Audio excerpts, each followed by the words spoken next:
Eh bien, je suis très content de vous retrouver aujourd'hui. J'espère que vous allez bien. Aujourd'hui, on va parler voiture. Aujourd'hui, je vais vous faire découvrir une marque que personnellement je ne connaissais pas. La marque Besgar. La marque Besgar, vous la retrouverez sur son site internet, mais également sur Amazon. Alors, on a choisi de vous présenter ce véhicule qui, vous allez voir, ressemble quand même pas mal à des choses qu'on a vues chez MJX, chez JJRC. Mais l'intérêt, c'est que cette voiture, lorsqu'elle va sortir, je dis bien lorsqu'elle va sortir parce qu'on l'a eu en avant-première, elle sera sur la plateforme Amazon.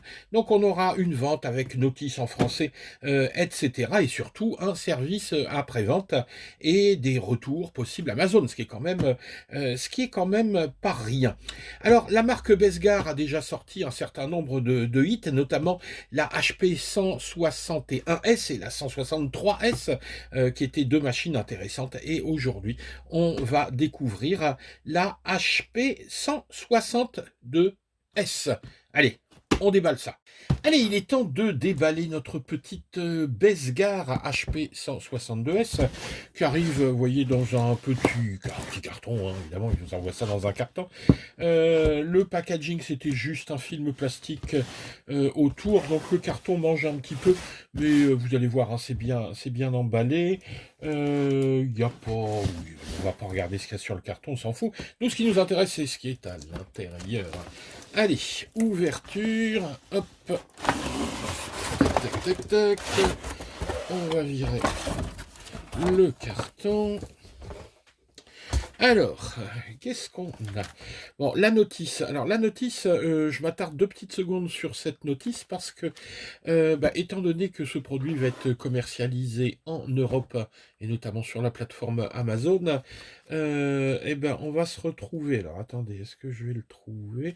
Voilà, avec une partie de la notice qui est en français. Alors c'est suffisamment rare pour le signaler, mais évidemment si vous achetez sur Amazon, ils ont obligation de vous fournir la notice en français, donc la notice est un petit peu plus épaisse, mais hein, tout n'est pas en français à l'intérieur, hein, il y a toutes les langues, et puis surtout à la fin, moi c'est ce que je regarde toujours, on a toutes les pièces disponibles. D'ailleurs, si vous allez faire un petit tour sur le site besgar.com, vous trouverez hein, toutes ces pièces. Donc il n'y a pas d'angoisse à avoir, hein. En cas de casse, on pourra réparer. Ça c'est vraiment la base quand vous achetez une voiture radiocommandée, pouvoir la réparer, parce qu'évidemment, quand on fait les idiots, on casse de temps en temps. Ensuite, alors ça aussi c'est un truc qui est assez rare, une petite carte de garantie avec une hotline, avec une adresse pour communiquer si vous avez des soucis. Donc là, on sent effectivement qu'il y a un suivi dans la garantie. Ça c'est pas mal. Bon voilà, donc on a, c'est une offre qui est une offre européenne, on va dire. On n'est pas sur du, c'est un produit chinois, mais qui est commercialisé dans les règles européennes. Alors, découvrons ce joli engin. Ah ouais, elle a une bonne gueule, elle a une bonne gueule. Bon, faut reconnaître qu'elle ressemble à beaucoup de modèles qu'on vous a présentés en un 16e. C'est un petit buggy classique, mais on va avoir quelques particularités. Bon, est-ce qu'elle sera vraiment meilleure que les autres? Ça, j'en sais rien. Faudra qu'on aille rouler un petit peu tout à l'heure avec pour s'en rendre compte. Alors, la voiture, on va regarder ce qu'il y a dans le reste du carton. Alors, il n'y a pas grand-chose à l'intérieur, la radio, puis un petit peu d'accessoires, mais il y a un accessoire intéressant, c'est celui-ci. Alors ça, j'ai jamais vu ça. C'est une petite pochette pour le chargement. Donc une petite lipo-bag, même si c'est pas une lipo qui est livrée, c'est une lithium-ion. Normalement, il n'y a pas de souci hein, d'enflammement avec une lithium-ion. Mais en tout cas, vous avez ce petit sac anti-incendie. C'est assez sympa. Donc vous pourrez utiliser pour vos lipos. Bon, avec la lithium-ion, normalement, il n'y a pas d'angoisse à avoir. Hein, ça se charge sans problème et c'est pas censé exploser ou s'enflammer. Mais bon, ça, c'est sympa, le petit sac de protection. Qu'est-ce qu'on a dans les accessoires? Eh ben, le chargeur ici 2S. Si vous n'avez pas de chargeur, vous pourrez charger directement avec ça. vaudra 1 heure et demie hein, pour charger votre batterie complètement. La petite clé pour démonter les roues, le petit tournevis qui va bien pour bricoler. Bon, c'est la base minimale, hein, mais il vous faudra peut-être investir dans un petit peu plus d'outils si vous voulez bricoler. Je pense notamment ouvrir les différentiels, des choses comme ça. Il y aura peut-être besoin de clés Allen et autres. La radio. La radio. Voyons cette radio. Hop. Alors, qu'est-ce qu'il nous faut? Ah bah tiens, il faut le tournevis pour ouvrir la radio. Donc on va sortir le tournevis. Hop, et là, il nous faut 2 piles AA. Ah, évidemment, j'ai prévu le coup. Hop, 1, 2, tac, on referme. On a 2 petits boutons.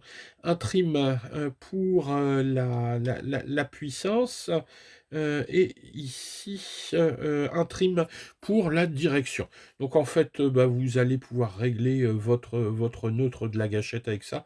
Et puis la direction des roues, si elle tire un petit peu à gauche, eh ben, vous mettez un peu de trim à droite.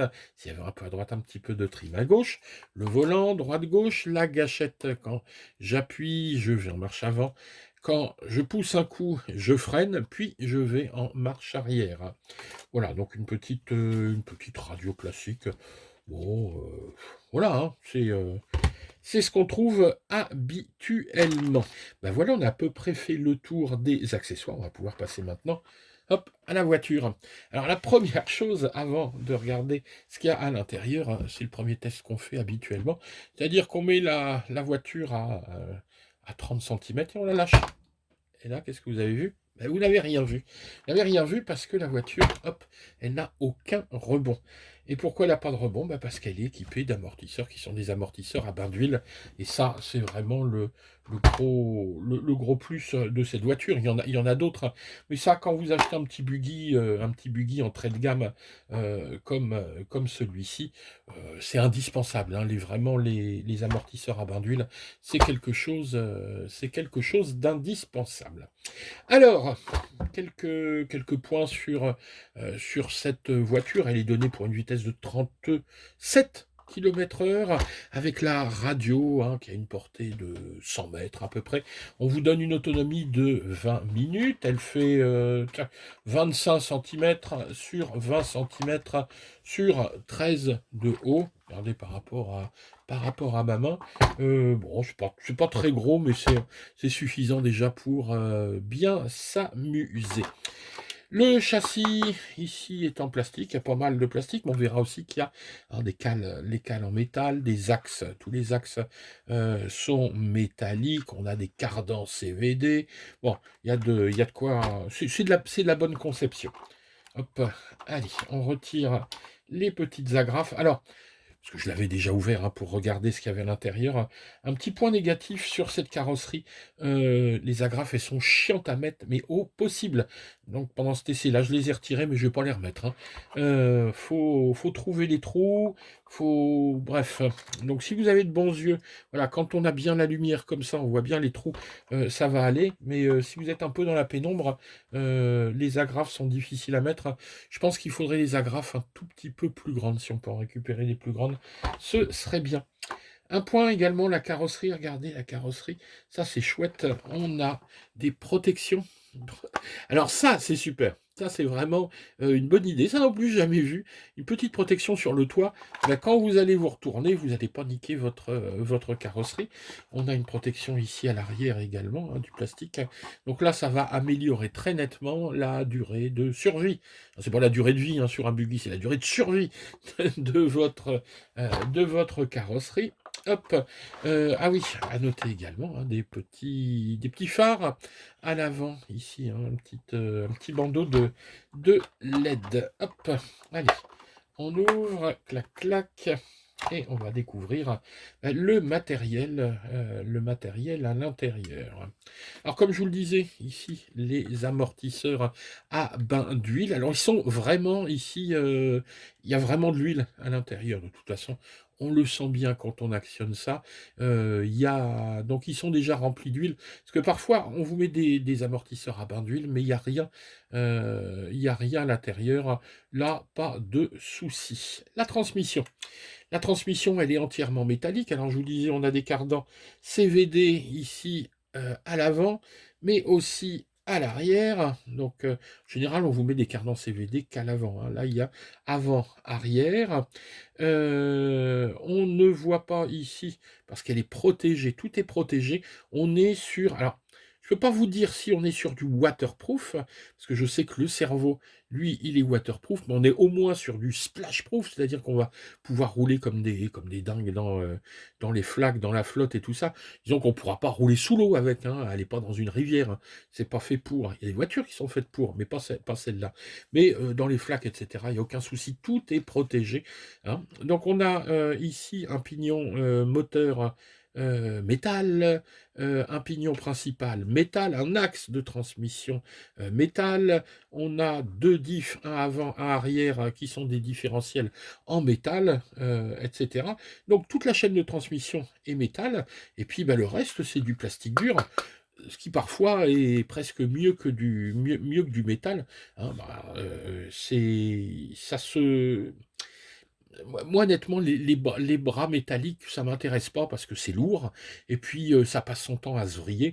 Bon, bah là, quand ça pète, hein, mais il faut vraiment taper fort, hein, pour aller casser ce genre de choses. Faut taper un mur. En général, c'est quand vous tapez sur une roue, ça peut arriver de casser, mais comme je vous le disais, vous avez des pièces détachées. Donc voilà pour la chaîne de transmission, les amortisseurs, tout ce qui va être maintenant motorisation. Alors, c'est emmené par une batterie, on va la regarder, qui a ici deux particularités. La première, regardez, ça j'aime beaucoup. Elle est dans une caisse dure, ce qui fait que bah, s'il y a éjection, s'il y a crash, etc., elle sera protégée. Donc pour la sécurité, c'est quand même pas mal. Elle se charge soit par la prise ici d'équilibrage avec le petit chargeur qui est fourni, soit bah, avec votre chargeur normalement. C'est une 2S, donc 7,4 volts en 1500 milliampères. Donc il y a deux petits éléments lithium-ion à l'intérieur. Voilà pour la batterie. Ensuite, le moteur. Le moteur, c'est un 2835 équipé d'un petit radiateur pour dissiper la chaleur. Il y a un petit autocollant, on pourra le retirer. Un ESC 2 en 1, il fait récepteur et ESC. Regardez, il y a la petite antenne. On vient mettre nos cerveaux là-dessus. Les trois fils ici pour le moteur brushless, hein, c'est un moteur brushless. Sur le côté, alors ça c'est bien parce que on peut glisser le doigt sur le côté, on peut commencer à installer la batterie, et puis ensuite quand on prend la voiture sur le terrain, tac, on allume, et puis ça va plus vite surtout, je vous l'ai dit, avec la carrosserie qui est un petit peu chiante à installer. Donc ESC récepteur, c'est du 35 ampères. Alors attention, ce modèle visiblement n'accepte que le 2S, contrairement à ses grandes sœurs, la 161S et la 163S, qui elles prenaient soit que du 3S, soit 2S et 3S. Là, il faudra respecter le 2S. Je dis pas que un petit coup de 3S va la tuer, mais moi honnêtement, je vais pas essayer, j'ai pas envie de fumer le truc. Ce qui est certain, c'est que si vous tournez en 20 minutes en 3S, vous allez exploser votre ESC. C'est pas la peine. Ensuite, qu'est-ce qu'on n'a pas vu? Le petit cerveau, un cerveau 17 grammes qui pousse jusqu'à plus de 2 kilos, avec un petit sauve-cerveau qui n'est pas très très accessible ici. Sur le côté, on voit bien ici la barre. Oui, si je retire mon doigt, hein. Est-ce qu'on arrive à voir la barre de transmission métallique? Ouais, là-bas au fond. Bref, c'est bien fini ce petit truc. Alors, on va regarder avec les phares ce que ça donne. Alors, on va allumer notre radio. Tac. On va allumer, hop, le petit engin. Alors, ça doit être un appui long. Voilà. Un petit bip. Voilà. Ah ouais, vous voyez, c'est quand même pas n'importe quel cerveau. C'est pas un cerveau de clown, hein, cette histoire. Qu'est-ce qu'on pourrait voir? Ah oui, tiens, je vérifie ça. Ah ouais, ça s'allume. Alors ça, j'aime bien faire ça, regardez. Euh, J'aime bien éteindre et hop, ouais, ça s'allume. Donc, commander avec le petit inter ici sur la radio, ça c'est vraiment pas mal. Hein. Bon, ça clignote pas, mais voilà, phare ou pas phare, c'est bien. On dispose également ici, alors je ne sais pas si vous allez réussir à voir sur le bouton on-off, de deux positions. La première position, c'est la position 70% des gaz, et là, et hop, si je vais ici, là, on est en 100% des gaz. Ce qui fait qu'on va pouvoir se limiter un peu en puissance. Alors si je commence ici à 70, vous voyez, la puissance n'est pas énorme. Par contre, si je passe à 100%, et là, on a quelque chose qui est quand même beaucoup plus nerveux. Bon, écoutez, je pense avoir fait à peu près le tour de ce qu'il y avait à découvrir sur notre petit engin. Hein, vous voyez, quand je vous disais que même la placer, c'est chiant. Bon, je veux bien que je sois pas très doué, mais voilà. Donc, faut bien emboîter. En fait, voilà, faut bien emboîter les trucs. Ouais, c'est ça. Pour ça que j'arrivais pas à la mettre bien emboîtée, vous voyez, à l'avant et à l'arrière avec les pare-chocs. Alors, je suis juste étonné d'un truc. Sur la fiche produit, ils nous disent qu'il y a la Willy Bar. Moi, sur le modèle qui m'a été envoyé, ben, il n'y avait pas de Willy Bar. Bon, nous, c'est un modèle qu'on a eu en avant-première, donc j'espère que ce sera rajouté. Il n'y a pas de raison, hein, vu qu'ils ont mis ce petit truc-là. La Willy Bar sera envoyée, même si en 2S, hein, je doute qu'on fasse beaucoup de wheeling sur ce genre d'engin, un 16e. C'est plutôt quand on passe en 3S. Mais bon, après la puissance devient incontrôlable. Hein. Je vous ai essayé pas mal de petits véhicules, et puis la puissance était trop importante. Voilà, écoutez, si la vidéo vous a plu, comme d'habitude, un petit pouce vers le haut, pensez à vous abonner. Et puis surtout, je vous mets en dessous les liens vers la boutique Besgar, et puis vers mon Buy Me a Coffee, si vous voulez me soutenir pour qu'on continue comme ça à vous produire du contenu qui vous intéresse. Allez, c'est parti, on va rouler, et puis nous, on se retrouve pour de prochaines aventures. Allez, ciao les gars!